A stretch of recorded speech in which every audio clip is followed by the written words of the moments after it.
Assalomu alaykum. Bizlarni kuzatib turgan hammaga bugun 2026-yil 14-may. Bu payvandimiz yangi shu yil payvand qilingan 2026-yil 24-aprel sanasida. Xudo xolasa bu payvandimiz yangi O'zbekistonda birinchilardan bo'lgan nav.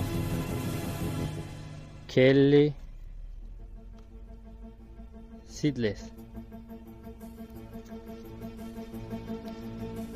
Bu shu yilgi payvand ko'kka qora ulangan, mana o'zi kalus chiqarishni boshlagan. 24-aprelda ulangan bo'lsa ham holati yomon emas. Bu Kelly Seedless navimiz kech pishar va muskat ta'mli uzum navi hisoblanadi. O'zbekistonimizda kech pishar kishmish navlar ko'p. Xudo xolasa bu muskat ta'mlisi birinchilardan bo'ladi deb o'ylayman. Chunki bizada kech pishadigan muskat ta'mli uzum hali yo'q. Bu xudo xolasa birinchilardan birinchi bo'ladi deb o'ylayman, nasib qilsa. Pishish muddati Crimson Seedless'dan 1-2 hafta keyin deb qo'yilgan. Donlari o'rtacha, urug'siz, muskat ta'mi bor.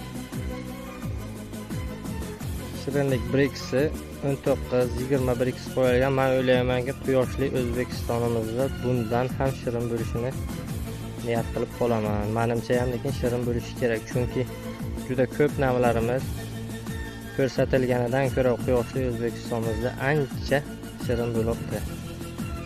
Katak surishi yomon emas. Ko'kka qora ulanib, ikkala tomoni ham bir-biriga tekkanligi sababli juda yaxshi rivojlanyapti. Ham oldidan ariq o'tgan navda surishi juda ajoyib, juda tez. Bu ham yangi nav. Xudo xolasa nishona hosillari bo'lsa, nasib qilsa ko'rsatamiz. Kelly Seedless. Hammalaringiz kuzatishni davom etinglar. Inshaalloh hammamizga nishona hosillarni ko'rishni nasib qilsin. E'tiborlar uchun kattakon rahmat.